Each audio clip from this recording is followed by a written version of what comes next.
नमस्कार, ओम शांति। आप सभी का बहुत बहुत स्वागत है हमारे इस सेशन में। राजयोगा मेडिटेशन ऑनलाइन कैंप में हम बहुत आगे जा चुके हैं और हम लोग परमात्मा के विषय में जान रहे थे, परमात्मा के विषय में उसका साक्षात्कार कर रहे थे कि ईश्वर है कौन, वो होता कैसा है, दिखता कैसा है। और हम बहुत सारी मान्यताओं के बारे में भी जान रहे थे, सुन रहे थे जो परमात्मा से जुड़ी हुई है। आशा है कि आपको वो सारी बातें समझ में आई होंगी और आपके कोई प्रश्न भी नहीं रहे होंगे। लेकिन अगर आपके मन में कोई भी डाउट आता है, कोई भी क्वेश्चन उठता है या कोई भी दुविधा है तो आप हमसे संपर्क कर सकते हैं। हमने पिछले सेशन में बहुत सारी बातें परमात्मा की एग्जिस्टेंस को लेकर के, जो दुनिया में बातें हैं वो क्या हैं और उनमें कितना सत्य है। सत्य तो ज़रूर कुछ होगा क्योंकि लोगों ने अपने अनुभव के आधार पर वो सारी बातें कही हैं, पर वो सत्य है क्या, कहीं हम सत्य से कहीं बेमुख तो नहीं हैं। तो एग्जैक्टली रियलिटी क्या है उसको हम और भी ज़्यादा विस्तार से आज जानेंगे, समझेंगे। तो जैसे लास्ट सेशन में हमने जाना और समझा कि 5 कसौटियाँ हैं जिनके आधार पर हम हर एक चीज़ को परख सकते हैं, हर एक बात को परख सकते हैं, हर एक बिलीफ सिस्टम को परख सकते हैं कि परमात्मा असलियत में हो कौन सकता है, वो दिखता कैसा है। तो हमने 5 कसौटियाँ जो जानी कि परमात्मा सर्वशक्तिमान है, सर्वोच्च शक्ति है, सर्वोपरे है। परमात्मा जो है वो सर्वज्ञ है, सभी knower of everything, ocean of knowledge है और परमात्मा सर्वधर्म माननीय होना चाहिए। तो ये जो 5 बातें हैं, इनके आधार पर जो बातें हम संसार में देखते हैं, आइए उन एक एक बातों को हम लगा कर के देखते हैं। तो जैसे संसार में एक बहुत बड़ी मान्यता है कि प्रकृति ही परमात्मा है, क्योंकि प्रकृति से हमें बहुत प्राप्ति हुई है, हमें प्रकृति ने हमेशा देने का काम किया है।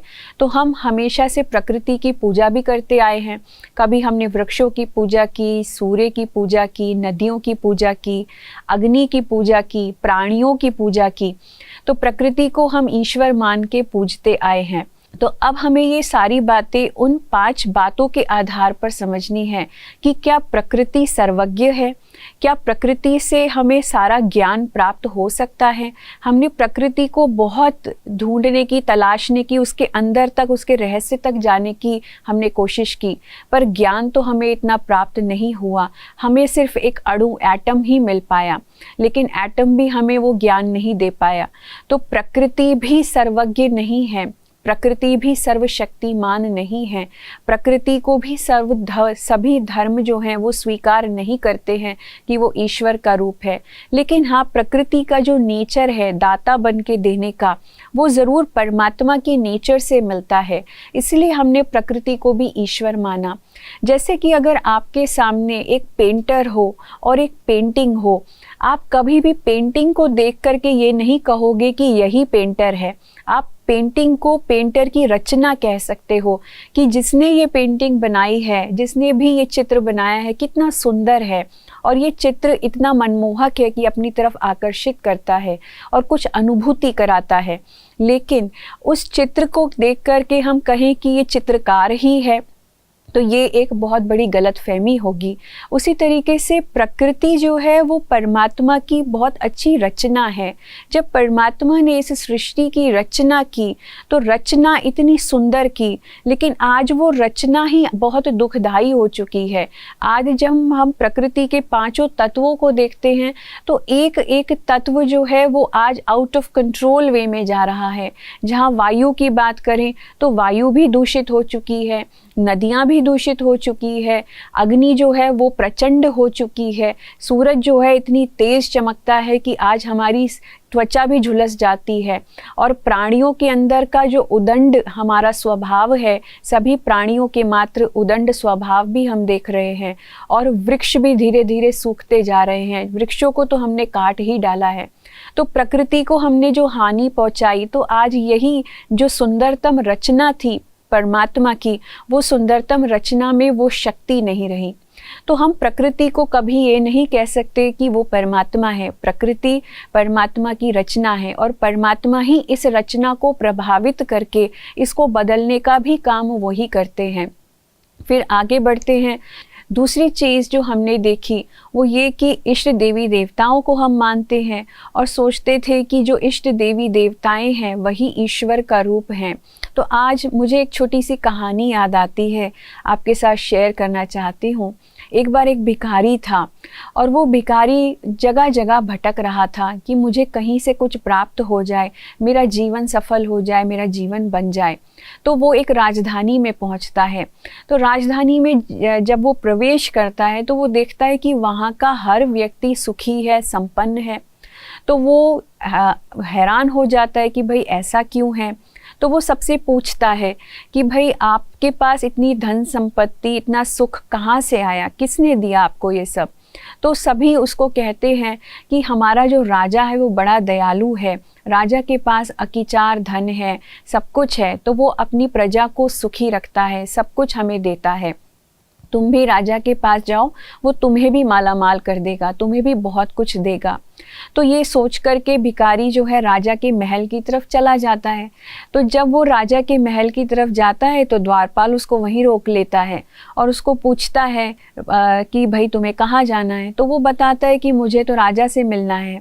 तो द्वारपाल कहते हैं राजा अभी पूजा में बैठे हैं और वो जब उनकी पूजा समाप्त हो जाएगी तो वो आपसे मिल लेंगे। तो भिखारी छुप कर के और राजा के मंदिर की बाहर राजा का वेट करता है और देखता है कि राजा किसकी पूजा कर रहे हैं। तो जैसे ही वो देखता है तो वो हैरान हो जाता है, क्योंकि राजा जो है अपनी पूजा की समाप्ति में कहते हैं, हे ईश्वर, तूने मुझे इतना कुछ दिया है तो सदा मेरी झोली भरते ही रहना ताकि मैं दूसरों की झोलियां भर सकूं। तो ये बात सुनकर के वो भिखारी हैरान हो जाता है कि राजा की झोली तो असलियत में जिसकी वो आराधना कर रहा है उसने भरी है और वही उसी के आधार पर फिर वो दूसरों को दे पा रहा है। तो मैं राजा से क्यों मांगूं, मैं तो उसी से मांग लेता हूँ ना जिसको राजा पूज रहा है। तो उसने देखा कि राजा किसके सामने हाथ जोड़ कर के खड़े हैं। तो उसने देखा कि वहाँ हनुमान जी खड़े हैं। तो हनुमान जी के से मैं अगर डायरेक्ट मांगने लग जाऊं तो मुझे राजा से मांगने की आवश्यकता नहीं होगी। तो जब वो भिखारी फिर हनुमान जी के मंदिर में जाता है, तो जब हनुमान जी के मंदिर में जाता है तो वहाँ एक चित्र को देखता है जिसमें हनुमान जी श्री राम जी के चरणों में है। तो वो वहाँ के पंडित से पूछता है कि ये क्या है। तो वो पंडित बताता है कि श्री हनुमान जो है वो श्री राम जी के बहुत बड़े भक्त हैं, परम भक्त हैं, उनके पास जो कुछ है वो श्री राम से ही तो मिला है। तो ये सोच करके भिखारी फिर चौंक जाता है और वो सोचता है कि जो कुछ हनुमान जी के पास है वो सब कुछ श्री राम ने दिया है, तो मैं भी श्री राम जी को क्यों ना याद करूं, मुझे भी वो सब कुछ मत देंगे, माला माल कर देंगे। फिर ये सोच करके वो श्री राम के मंदिर में जाता है। तब वहाँ एक और चित्र को देखता है। वहाँ चित्र क्या देखता है कि श्री राम जी शिव जी की पूजा कर रहे हैं और जब वो शिव जी से मांग रहे हैं तो फिर वो हैरान हो जाता है। तो पंडित उनको बताते हैं कि शिव जी से ही श्री राम को सब कुछ प्राप्त हुआ है। तो ये जो भिखारी है अब ये पूरी तरीके से कंफ्यूज हो चुका होता है कि जो कुछ है शिव जी ने श्री राम जी को दिया और श्री राम ने थोड़ा अपने पास रखा होगा और बाकी अपने भक्तों को बांटा होगा। उनमें से एक भक्त थे हनुमान। हनुमान जी को जो कुछ श्री राम से मिला, हनुमान जी ने थोड़ा अपने पास रखा होगा और बाकी अपने भक्तों को बांटा होगा। और उनमें से एक भक्त था राजा, तो राजा ने भी कुछ अपने पास रखा, बाकी अपनी प्रजा को बांट दिया। तो ये सब कुछ बांटने में वाया में सब कुछ गंवा रहा है, कम होता जा रहा है। अगर मैं भी डायरेक्ट शिव परमात्मा को ही याद करूं, शिव जी को ही याद करूं, तो मुझे डायरेक्ट कनेक्शन से जो कुछ श्री राम को मिला, जो कुछ इन सबको मिला, वो मुझे डायरेक्ट उनसे मिल जाएगा। तो ये सोच करके हम आपको भी ये बताना चाहते हैं कि हम असलियत में इन सभी देवताओं को तो याद कर रहे हैं। जैसे कि रामेश्वरम में हमने देखा श्री राम जो है शिव जी को याद कर रहे हैं। गोपेश्वर में हमने देखा कि श्री कृष्ण जी भी शिव जी को याद कर रहे हैं, शिव ज्योतिर्लिंगम के ऊपर जल चढ़ा रहे हैं। उसी तरीके से हम देखते हैं कि शंकर जी के मंदिर में जब हम जाते हैं तो वहाँ पर भी शंकर जी किसी की याद में बैठे हैं, एक तपस्वी रूप धारण करके बैठे हैं और जिसकी हम आराधना करते हैं उनकी प्रतिमा को हम सामने रखते हैं तो उनके सामने शिवलिंग रहता है। तो शंकर जी के आराध्य भी शिव परमात्मा ही हैं। शिव के ज्योति स्वरूप को ये सब देवी देवताएं याद कर रहे हैं। उसी तरीके से हम अगर शक्तियों की बात करें, देवियों की बात करें, तो जितनी भी देवियां हैं उन सब की पूरे साल में 2 बार पूजा होती है, 2 बार नवरात्रे आते हैं और सभी देवियों को हम शिव की शक्तियां कहते हैं। तो ये सभी शक्तियों का जो रचयिता है वो कौन है? वो भी शिव परमात्मा है। तो कहा जाता है कि जब असुरों का संहार करना था और इस दुनिया में पाप बहुत बढ़ गया था, तब परमात्मा शिव ने अपनी शक्तियों को प्रकट किया, जो कभी दुर्गा कहलाई, कभी वैष्णो कहलाई, कभी सरस्वती कहलाई, कभी काली माता कहलाई। ऐसे अनेकों देवियों का जो रचना है वो परमात्मा शिव ने की। तो इन सभी देवियों के भी तो आराध्य परमात्मा शिव हुए। तो हम देखते हैं जितने भी 33 करोड़ देवी देवता हैं, उन सभी के जो हेड हैं, उन सभी के जो आराध्य हैं, वो परमात्मा शिव ही हैं। उन सभी ने परमात्मा के ज्योति स्वरूप को, लाइट रूप को ही माना है, उसी को ही आराध्य माना है। तो हम सभी भी अगर परमात्मा शिव के साथ डायरेक्ट कनेक्शन जोड़े तो हमें वाया वाया में भटक करके कुछ गंवाना नहीं पड़ेगा।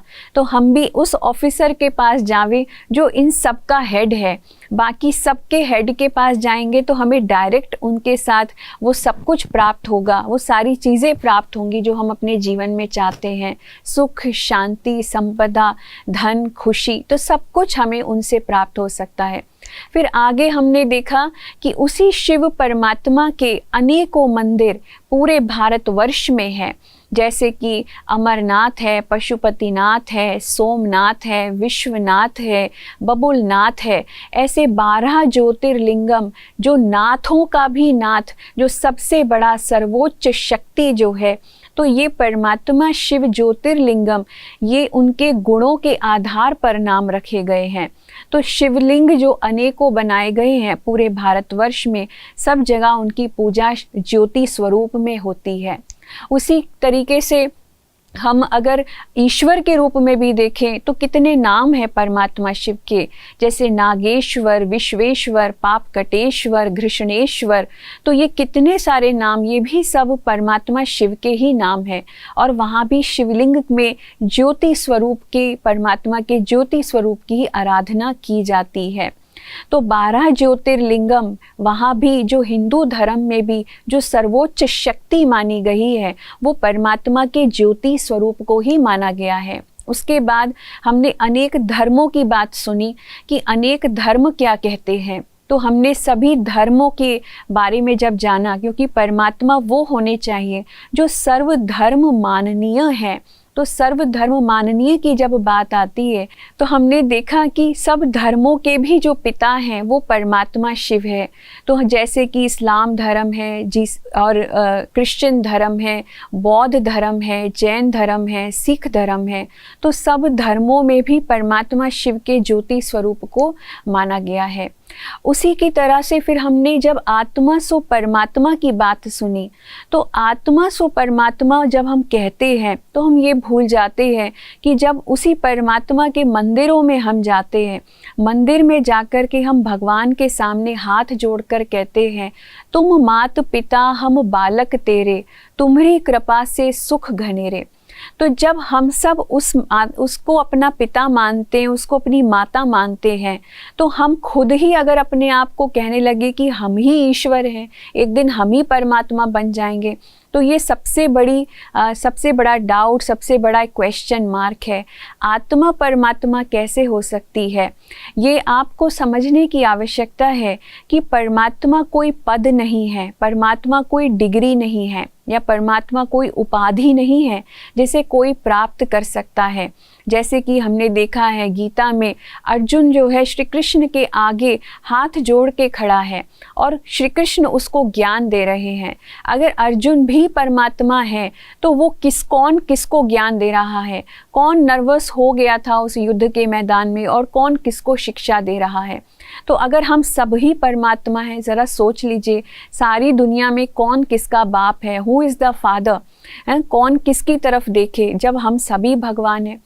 तो हमें आज ये समझना होगा कि आत्मा जो है वो अलग है और परमात्मा अलग है। आत्माएं अनेक हैं पर परमात्मा एक है। फिर हमने एक बात और जोड़ी है, हम कहते हैं कि आत्मा जो है परमात्मा का अंश होती है। जरा इस बात को भी गहराई में जाने। बहुत लोग कहते हैं कि आत्मा एक बुदबुदे के समान है जो सागर में से निकली है और एक दिन सागर में ही जाके समा जाएगी। जब सागर और बुदबुदे की बात आती है तो सागर और बुदबुदा दोनों ही मैटर है। मैटर जाके मैटर में मिल जाए, पदार्थ जाके पदार्थ में मिल सकता है, लेकिन आत्मा और परमात्मा का कोई कंपैरिजन नहीं है, कोई तुलना नहीं की जा सकती कि वो उसमें जाके मिल जाएगी। आत्मा एक यूनिक एंटिटी है, आत्मा एक यूनिक उसका रोल है, उसकी एक यूनिक पहचान है और परमात्मा की अपनी खुद की पहचान है। तो हम परमात्मा से टूट करके नहीं बने हैं, हम परमात्मा की संतान हैं। वो हमारा पिता है, इसलिए हम उसको पिता मानते हैं, उसको माता मानते हैं, उसके साथ अनेकों संबंध हम जोड़ना चाहते हैं। तो इस बात को समझे कि आत्मा परमात्मा का वंश है, फैमिली है, ना कि अंश है। और आत्मा और परमात्मा दोनों एटर्नल एंटिटीज़ हैं, उन दोनों का कंपैरिजन नहीं किया जा सकता। संसार में हर व्यक्ति परमात्मा को याद करता है, ना कि अपने आप को परमात्मा बना करके पूजता है। तो ये बात को हम और भी समझते हैं कि तीसरी बात जो हमारे सामने आती है कि हमने ब्रह्म को ईश्वर मान लिया। तो ब्रह्म क्या है? ब्रह्म जो है हम आत्माओं का घर है, हम सबका रहने का स्थान है। हम सब आत्माएं कहाँ से आई हैं, वो निवास स्थान कौन सा है। हम परमात्मा के घर को भी क्या कहते हैं? हे पार ब्रह्म परमेश्वर। तो पार ब्रह्म परमेश्वर अर्थात कि वो परमेश्वर जो ब्रह्म में रहता है, पार ब्रह्म में रहने वाला। तो ब्रह्म जो है एक रहने का स्थान है, एक घर है। उसको अनेक नामों से हम याद करते हैं, कोई मुक्ति धाम, कोई मोक्ष धाम, कोई सातवां आसमान, कोई छठा तत्व, कोई ब्रह्मलोक, कोई परम धाम, कोई शांति धाम, कोई मूल वतन। तो परलोक, अनेकों नाम हैं उसके, लेकिन वो कोई परमात्मा नहीं है। परमात्मा तो खुद उस ब्रह्मलोक में रहते हैं। तो हम सब आत्माओं का और परमात्मा का भी जो रहने का स्थान है वो ब्रह्म है। तो ब्रह्म ईश्वर नहीं है, लेकिन निर्वाण धाम है, जहाँ वाणी भी नहीं है, जहाँ संकल्प भी नहीं है, लेकिन हम सब आत्माएं ज्योति स्वरूप में वहाँ निवास करती हैं। फिर अगला हमारे मन में जो डाउट आया था कि क्या परमात्मा सर्वव्यापी है, तो ये भी एक कन्फ्यूजन था, क्योंकि हमने जब वो कॉलम देख रहे थे तो उस कॉलम में ये भी लिखा था कि परमात्मा सर्वव्यापी है। आइए गहराई से जानते हैं इस बात को। मुझे लगता है बहुत सारे लोगों का ये प्रश्न होगा, क्योंकि बहुत सारे लोगों ने परमात्मा को सर्वव्यापी कह करके, गॉड इज़ एवरीवेयर कह करके उसको कण कण में बताया है कि ईश्वर तो कण कण में है। अब ज़रा अपनी स्क्रीन पे देखिए कि हम सब परमात्मा की पूजा करते हैं और हम उसको याद करते हैं। तो जो पूजा करने वाले हैं वो किसको याद कर रहे हैं? जब हम सभी ईश्वर हैं और हमारे हर कण कण में ईश्वर है, हमारी हर स्थान पे हर जगह ईश्वर है, तो कौन किसको याद कर रहा है? तो ये एक बहुत बड़ा क्वेश्चन है। फिर दूसरा हम देखें कि कौन बीमार है और कौन हमको ठीक करेगा। जब हम बीमार होते हैं, लाचार होते हैं, दुखी होते हैं, हम अपनी समस्याओं का हल नहीं निकाल पाते हैं, हम अपनी बीमारी का इलाज नहीं ढूंढ पाते हैं, तब डॉक्टर भी हमको कह देता है कि भगवान को याद करो, वही तुम्हारी मदद कर सकता है। तो जब भगवान कहीं तो होगा जो हमारी मदद करेगा। हम ही भगवान हैं, हमारे अंदर ही भगवान है, हमारे एक एक कण में भगवान है, एक एक चीज़ में भगवान है। तो हम किसको पुकार रहे हैं, किसको याद कर रहे हैं कि आओ हमें ठीक करो? और क्या परमात्मा सब जगह होता तो हम बीमार ही क्यों पड़ते?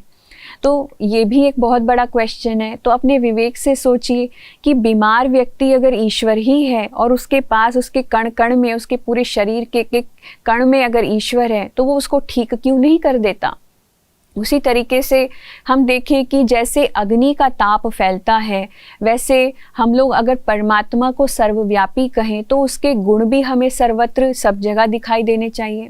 आपने देखा होगा कि जैसे ही काला कोयला जब आप उसको अग्नि के अंदर डालते हैं तो उसका भी रूप बदलने लगता है, उसकी कालट निकल जाती है। उसी तरीके से लोहे को भी आप अग्नि में डालते हैं, उसका रूप बदलने लगता है, वो अग्नि का रूप ले लेता है। जैसे ही उसी तरीके से जब आप अगर कभी सागर के सामने जाओ या नदी के किनारे खड़े हो जाओ तो आपको शीतलता महसूस होती है कि ठंडक महसूस हो रही है। तो जब पांचों तत्व भी जब आप उनके संपर्क में आते हैं तो अपना आभास कराते हैं, अपने गुण का आभास हमें कराते हैं। उसी तरीके से अगर परमात्मा हमारी सब जगह हो, हमारे साथ रहता हो, हमारे दिल में रहता हो, हमारे शरीर में रहता हो, कण कण में रहता हो, तो इतनी सर्वशक्तिमान वो शक्ति, सर्वोच्च शक्ति, सर्वज्ञ शक्ति एक एक चीज़ में मौजूद हो और हमें उसका एहसास ही नहीं होता। संसार में दुख जो है चरम सीमा पर बढ़ता जाता है, लेकिन जो सुख देने वाला परमात्मा है, जो हमारे दुखों को दूर करने वाला परमात्मा है, वो इतना शक्तिहीन है कि वो कण कण में होकर के भी दुख की दुनिया को बढ़ने से रोकता नहीं है, दुख बढ़ने से रोकता नहीं है। तो उसका संग का रंग कहाँ दिखाई देता है आपको? आप अगर बात की जाए परमात्मा के सर्वव्यापी की, तो आप तो नित्य परमात्मा के साथ रहते हो। संसार का हर मनुष्य इसका मतलब परमात्मा के साथ ही रहता है, क्योंकि सब जगह ईश्वर है। तो इस हिसाब से अगर देखा जाए कौन से गुण हैं आप सबके अंदर, हर मनुष्य के अंदर फिर परमात्मा के गुण होने चाहिए, उसकी व्यक्तता होनी चाहिए, लेकिन वो तो हमें दिखाई नहीं देती। ये दुनिया और पाप की तरफ बढ़ती ही जाती है और दुख की तरफ बढ़ती ही जाती है। उसी तरीके से हम देखें, आज जो है एक व्यक्ति एक दूसरे व्यक्ति का खून कर देता है, उसका मर्डर कर देता है, तो क्या जो मर्डरर होगा जिसने उसका खून किया, आप उसको भगवान की उपाधि देंगे? आप कहेंगे कि ये काम ईश्वर ने किया है? क्या इसका ब्लेम भी आप भगवान के ऊपर ही डालेंगे? तो इनमें से कौन भगवान था? जो मरने वाला था वो भगवान था, या जो मारने वाला था वो भगवान था? किसको आप ईश्वर कहेंगे? क्या भगवान ने भगवान का खून कर दिया? तो ये सारे प्रश्न जो है हमें सोचने पे मजबूर करते हैं। आज एक घर में अगर दो बच्चे आपस में लड़ते हैं, तब भी माता पिता उनको लड़ते हुए नहीं देख सकते। आपके घर में अगर बच्चे लड़ रहे हो तो आप कभी खड़े होकर के तमाशा देखेंगे, या उनको शांत कराने का प्रयास करेंगे, या उनको समझ देंगे कि आपस में नहीं लड़ना चाहिए? और क्या भगवान इतना सर्वशक्तिमान होकर के जब इतनी हिंसा सारी जगत में देखता है और इतना सब कुछ सब जगह होकर के आपस में लोगों को मारकाट करते हुए देखता है, तो क्या वो बाहर निकल के नहीं बोल सकता है कि तुम क्यों आपस में लड़ रहे हो? इतनी सर्वोच्च शक्ति होकर के भी वो हमें क्यों शिक्षा देने के लिए बाहर नहीं निकल के आता? तो हमें खुद सोचना है कि परमात्मा असलियत में सब जगह है या परमात्मा जो है कहीं और है। फिर हम देखते हैं कि क्या ये कर्म जो है वो परमात्मा कर सकते हैं? आज हर एक नारी परमात्मा को याद करती है जब उसके साथ कुछ गलत घटता है, तो ये काम कौन कर रहा है? क्या उस दोषी को भी आप ईश्वर ही कहेंगे कि ये ईश्वर का ही काम है? तो कौन किसको ब्लेम करता है?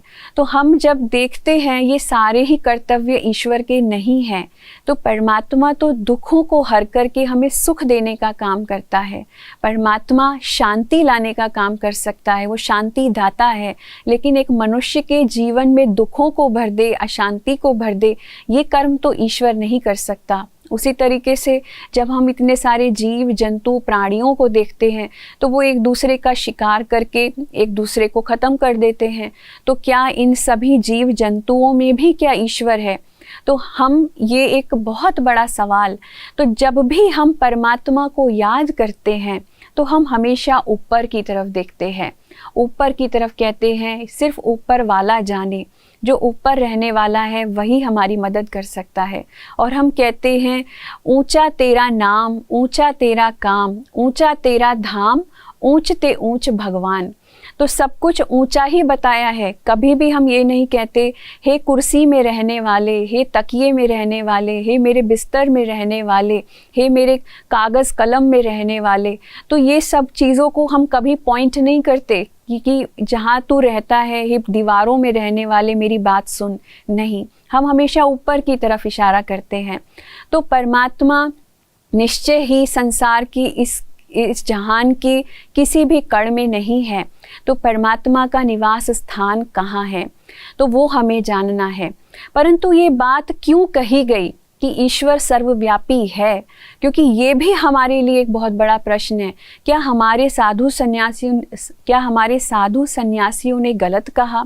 क्या हमारे शास्त्र गलत कहते हैं कि ईश्वर सर्वव्यापी है? क्योंकि संसार में सब जगह यही बात है। लेकिन ये कहने का तात्पर्य क्या था? एक बहुत शुभ भावना से हमारे स्क्रिप्चर्स में, शास्त्रों में ये बात लिखी गई, क्योंकि जब प्राचीन काल में जब जैसे जैसे पाप बढ़ रहा था, तो उस समय जो विद्वान थे, उस समय जो संत महात्माएं थे, वो अपने साक्षात्कार के माध्यम से, अपने योग के बल के माध्यम से ये देख पाते थे कि आगे आने वाला जो भविष्य है वो कैसा होगा।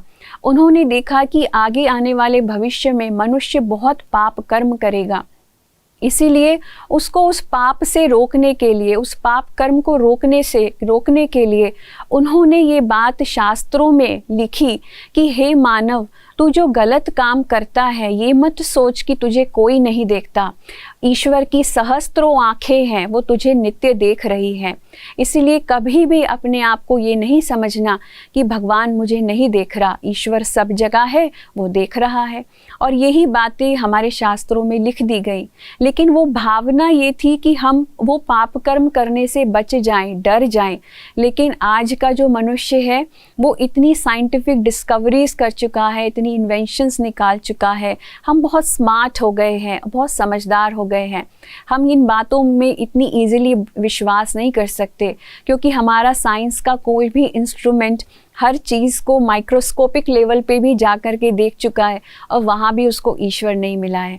तो इसलिए अब हमें खुली छूट मिल गई है कि हम जो चाहे कर सकते हैं, कोई भगवान नहीं है जो हमें देख रहा है। तो इसलिए आज मनुष्य छुप कर के, क्या सामने आकर के भी पाप करता है, खुलेआम पाप करता है, क्योंकि कोई आकर के उसको रोकता नहीं है। लेकिन परमात्मा है कहाँ रहता है, वो हम सबको जानना है। तो जैसे कि गीता में वर्णित है, भगवान ने वादा किया है, यदा यदा ही धर्मस्य ग्लानिर्भवति भारतः अभ्युत्थानम अधर्मस्य तदात्मानं सृजाम्यहम्। तो ये बात जब ईश्वर ने कही है, ये वादा है कि जब जब धर्म की अति ग्लानि होगी, दुनिया में पाप बढ़ेगा, अधर्म बढ़ता चला जाएगा और सब मनुष्य मात्र दुख और अशांति में होंगे, तब तब मुझे इस सृष्टि पर आना ही होगा। तो परमात्मा का भी इस सृष्टि में आना होता है। अगर ईश्वर सब जगह हो तो ज़रा सोचिए कि वो कहाँ से आएगा, किधर से आएगा? तो कहीं तो है ना वो, जहाँ से उसको आना है। तो इसलिए इन शब्दों के अनुसार भी ये प्रूव होता है, साबित होता है कि भगवान कहीं तो रहता है जहाँ से उसको इस सृष्टि पर आना होता है। इसलिए हम कहते हैं कि कोई ऐसा समय होगा जब ईश्वर का अवतरण होगा। तो वो समय कौन सा होगा और वो कौन सा स्थान है जहाँ से वो ईश्वर आएंगे? तो परमात्मा का जो असली निवास स्थान है वो है ब्रह्मलोक। वो हम सभी आत्माओं का भी निवास स्थान है और ईश्वर का भी निवास स्थान है। इसको निराकारी लोक, निर्वाण धाम, मुक्ति धाम, शांति धाम, अनेक नामों से हम जानते हैं और जान चुके हैं। तो ये सुनहरे लाल रंग का जो लोक है, हम सभी का घर है, मीठा घर है, जहाँ परमात्मा भी एक ज्योति स्वरूप रूप में निवास करते हैं और हम सब आत्माएं भी निवास करते हैं।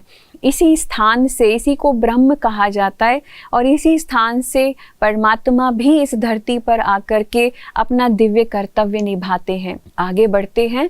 तो इसलिए परमात्मा सर्वशक्तिमान है, परंतु सर्वव्यापी नहीं है। फिर आत्मा का परमात्मा के साथ क्या संबंध है? बहुत ही श्रेष्ठ संबंध है, बहुत ही मीठा संबंध है। हम दुनिया में अनेकों संबंधों से बहुत कुछ प्राप्त करते हैं। माँ से हम ममता प्राप्त करते हैं, प्रेम प्राप्त करते हैं।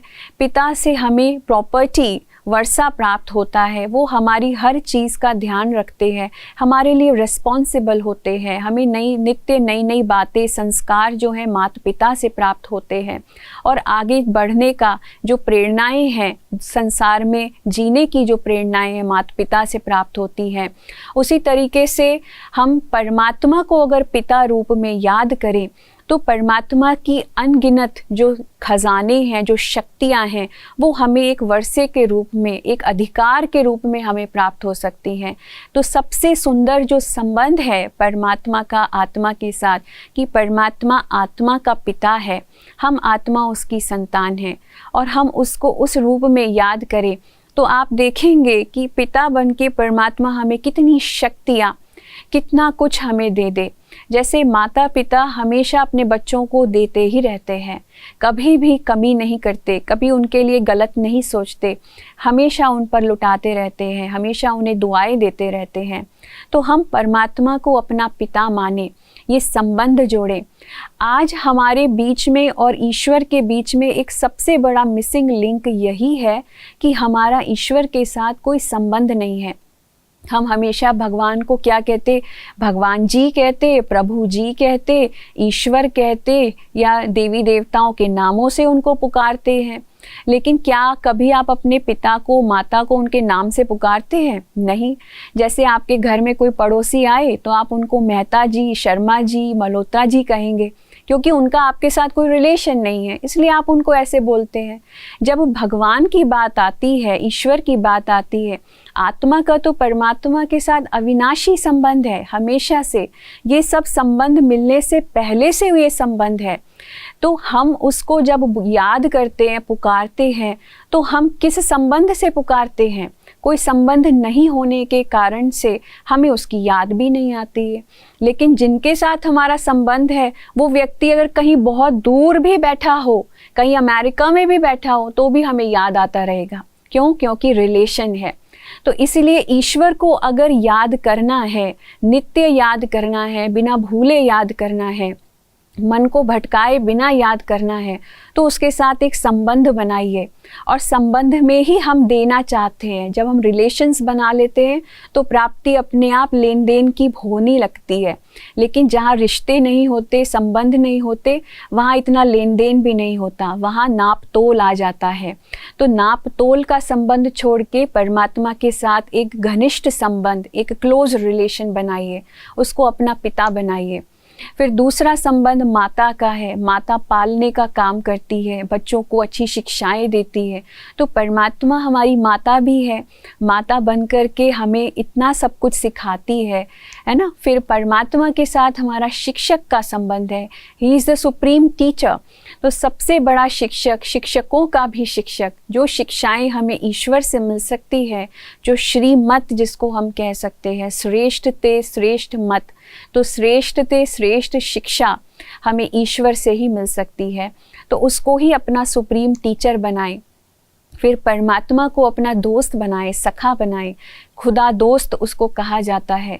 दुनिया में बाकी दोस्त तो भले ही धोखा भी दे दें, छोड़ करके भी चले जाएं, बल्कि कितने ऐसे फ्रेंड्स होंगे जो बचपन से लेके अब तक आपने बनाए भी होंगे, लेकिन आज उनके चेहरे भी देखने को नहीं मिलते। वो सब अपनी अपनी लाइफ्स में बिजी हो गए हैं। लेकिन ये दोस्त ऐसा है जो हमेशा हमारे साथ रहता है, हमेशा हमारी मदद करता है, हमेशा हमें सपोर्ट करता है, हमेशा हमें उठाता रहता है, हमेशा हमारी मुसीबतों में हमारा साथ देता है। तो ये परमात्मा के साथ बहुत सुंदर संबंध हम एक दोस्त का बनाएं।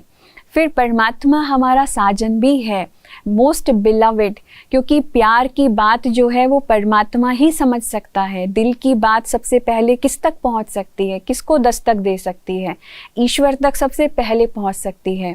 इसलिए उसको अपना साजन भी बना सकते हैं। मोस्ट बिलवेड, सबसे ज़्यादा न्यारा और सबसे ज़्यादा प्यारा। संसार में वही है एक जो किसी को धोखा नहीं दे सकता। हमेशा हर बात में जो रिलेशन हम उसके साथ बनाएंगे, सबसे पहले वो रिलेशन निभाता है, बाद में हम निभाते हैं। तो जिस रिलेशन से आप उसको याद करेंगे, वो बंध जाता है उस रिलेशन से हमको देने के लिए। तो साजन का संबंध उसके साथ बनाएं। फिर परमात्मा को हम अपनी संतान भी बना सकते हैं, अपना बच्चा भी बना सकते हैं। जैसे ही हमारे घर में एक बच्चे का जन्म होता है, हम उसको वारिस बना देते हैं।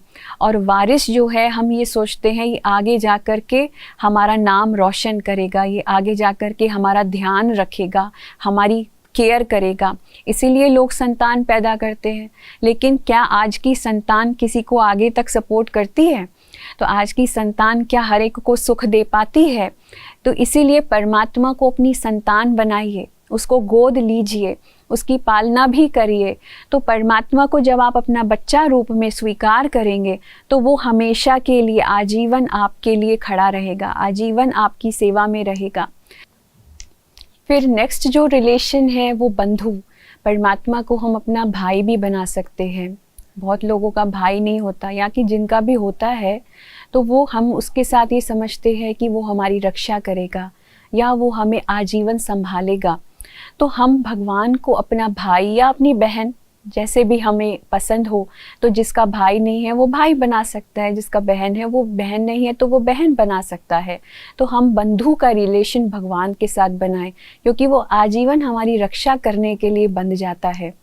फिर उसके बाद परमात्मा हमारा गुरु भी है, सभी गुरुओं का भी गुरु सतगुरु, जो हमें सद्गति देता है।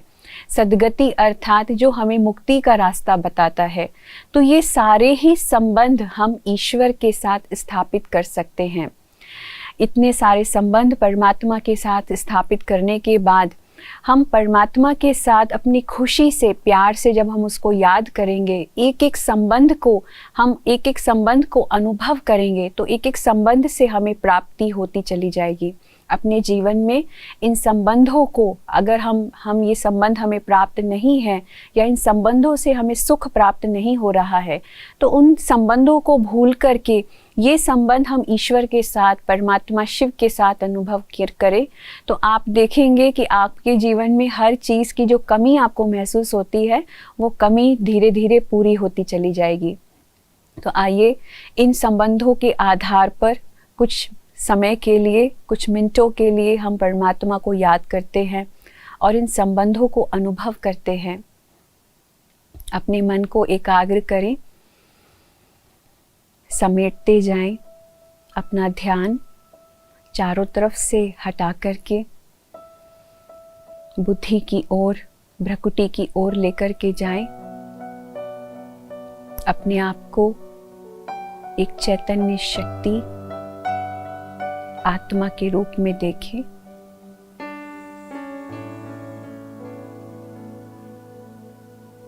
मैं आत्मा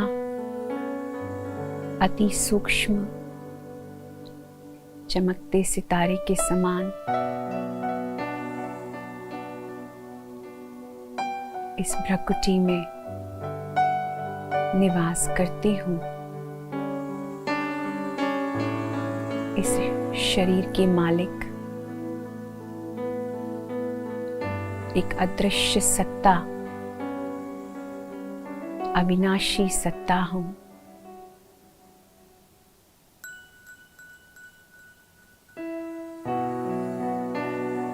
जैसी मैं आत्मा हूँ, ऐसा ही मेरा पिता, परम पिता परमात्मा है।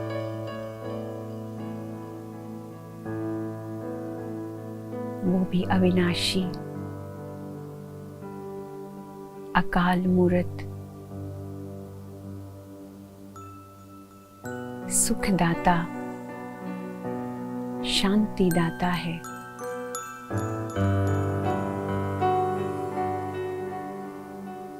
परमात्मा के दिव्य स्वरूप को मैं आत्मा महसूस कर रही हूँ। एक ज्योति कण के समान, ज्योति बिंदु, परंतु गुणों में सिंधु के समान।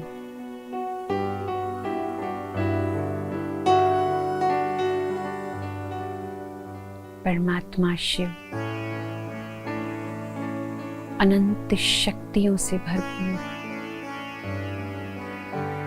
अनेकों खजाने, शक्तियां और गुण मुझ आत्मा को दे रहे हैं।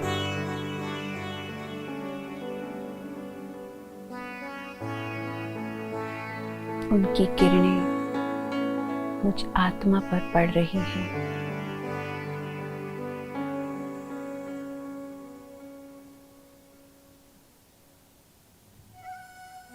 महसूसता की शक्ति को बढ़ाएं।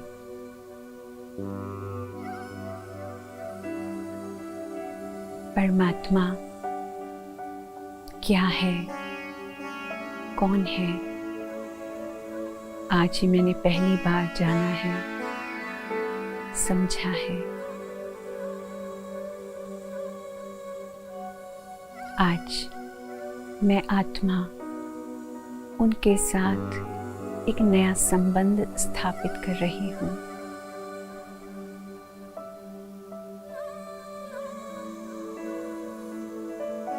तुम ही मेरे पिता हो, तुम ही मेरी माता हो, तुम ही मेरे खुदा दोस्त हो, तुम ही मेरे सतगुरु हो, मेरे बंधु सखा, मेरी टीचर, सर्व संबंध मैं तुम्हारे साथ महसूस कर रही हूँ।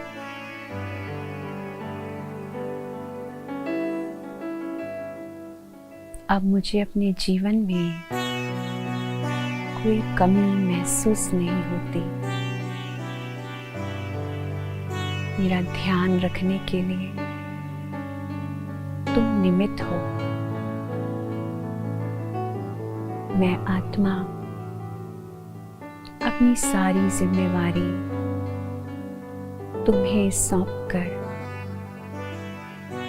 निश्चिंत हो जाती हूँ।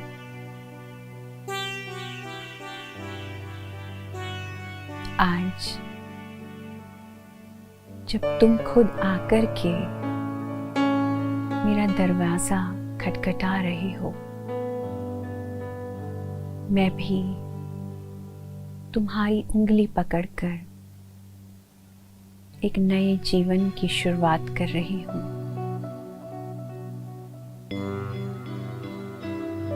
मैं बहुत भटक रही थी, अब लगता है मुझे रास्ता दिखाने वाला मिल गया। मैं तुम्हें ही ढूंढ रही थी, पर अब महसूस होता है मैंने तुम्हें पा लिया। तुम्हारा परिचय मुझे मिला।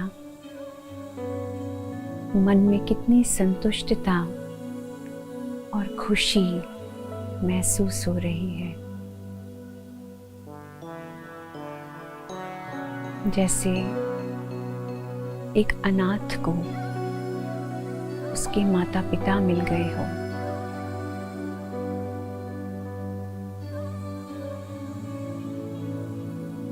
मैं आत्मा इस संसार में सब कुछ भूलकर, खुद को भी भूलकर जी रही थी, परंतु तुमने मुझे जीवन जीने की कला सिखाई है। अब मैं तुम्हारा साथ कभी नहीं छोड़ूंगी।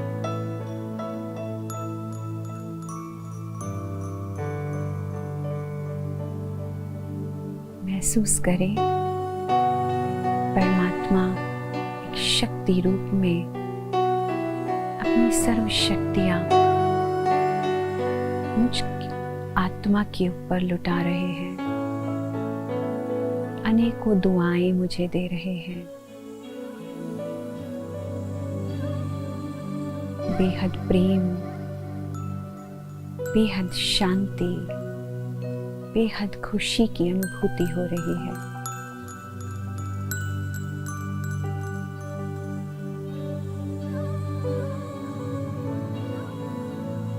मैं आगे इस संबंध को और बढ़ा करके इस संबंध से हर प्राप्त होने वाली चीज को अपने जीवन में प्रैक्टिकली अप्लाई करती रहूंगी।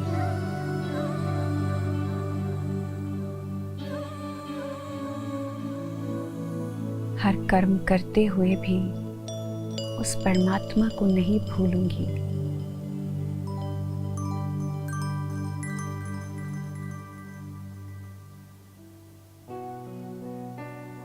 ओम शांति,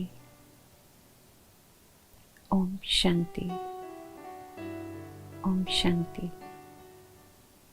ओम शांति। तो आपने अनुभव किया कि हमारा परमात्मा के साथ कितना सुंदर संबंध है। हम प्यार से उसको बाबा कहते हैं। जैसे कि आप अपने पापा को, अपने डैडी को उनके नाम से नहीं बुलाते, उनको पापा कहते, डैडी कहते, या जो भी नाम हम उनको बोलते हैं, हम प्यार से उसी शिव परमात्मा को बाबा कहते हैं। तो बाबा एक संबंध याद दिलाता है। वो मीठा बाबा है, प्यारा बाबा है, भोला बाबा है, जो हमेशा हमें देता रहता है। तो जब भी परमात्मा को याद करें तो बार बार परमात्मा तो नहीं कह सकते, लेकिन उस सर्वोच्च शक्ति को, सर्वशक्तिमान शिव परमात्मा को, उस ज्योति बिंदु निराकार रूप को ही हम प्यार से बाबा कह के पुकारते हैं। तो आज आप सभी का, सभी आत्माओं का शिव भोलेनाथ, शिव भोला बाबा के साथ संबंध जुटा है। तो इस संबंध को हम आगे और भी एक्सप्लोर करते रहेंगे अपने नेक्स्ट सेशंस में। नेक्स्ट सेशंस में वो शिव भोलानाथ करता क्या है, किस प्रकार इस नई सृष्टि की रचना का कार्य करते हैं, और कौन से दिव्य कर्तव्य वो करते हैं, और क्या क्या प्राप्तियां मुझे उनसे हो सकती हैं। तो नेक्स्ट सेशन में देखना ना भूलें। आज के लिए इतना ही। ओम शांति।